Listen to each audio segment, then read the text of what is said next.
Salut à toi qui regarde cette vidéo. Aujourd'hui, je vais te présenter le 16e tome du manga Attaque des Titans. Donc, avant de te présenter ce 16e tome, je vais un peu te briefer par rapport au 15e tome. Donc, en gros, pour te briefer rapidement, dans le 15e tome, on voit un peu le bataillon d'exploration qui est en train de mener le coup d'état pour renverser le royaume contre la brigade centrale. Donc, ils réussissent leur coup et réussissent à piéger la brigade centrale et à renverser le royaume. Ensuite s'ensuit, on voit Eren qui est piégé avec Historia par le père d'Historia dans une caverne. Donc voilà un peu ce qui se passe dans le tome 15. Donc dans ce 16e tome, on voit Frida Rez qui s'occupait un peu d'Historia. Donc sans se poser la question de qui s'occupait un peu d'Historia, parce que sa mère lui donnait pas vraiment d'affection.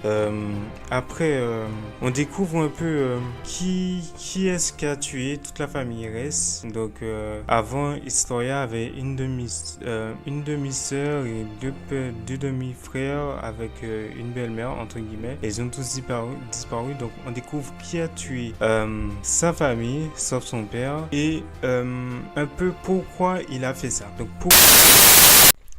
Bien, nous voilà enfin seuls.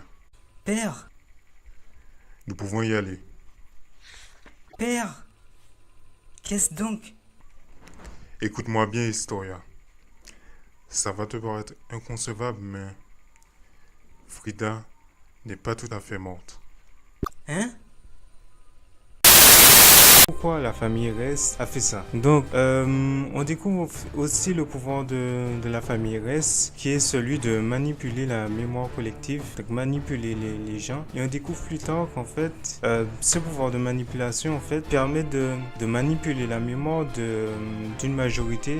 Mais certains peuples minoritaires ne sont pas affectés par ce pouvoir, dont les Ackerman et les Asiatiques. Je te laisse deviner ce qui va se passer par rapport aux Ackerman, enfin surtout aux Ackerman, pas trop par rapport aux Asiatiques. Donc après, on voit le bataillon d'exploration qui se bat contre la brigade centrale. Donc ils vont essayer d'exploiter leurs points faibles, puisque la brigade centrale n'est pas armée de la même manière que le bataillon d'exploration, notamment au niveau de la manière dont s'agripper dans les murs, etc. Enfin, les techniques de combat, surtout. Donc, à la fin, on voit...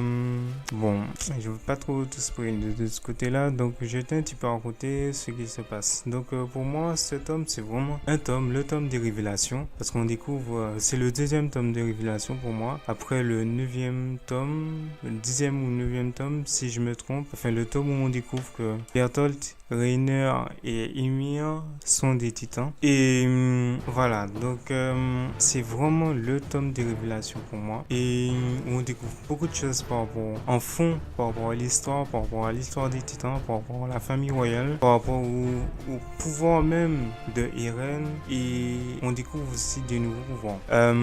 Et on voit à la fin, surtout à la fin, on découvre quelque chose de génial par rapport à Eren et son futur pouvoir. Donc voilà un peu ce qui se passe sans trop te spoiler. Donc j'espère que tu as aimé cette vidéo. N'hésite pas à t'abonner, je te laisserai les liens en description. N'hésite pas à liker cette vidéo. Ciao.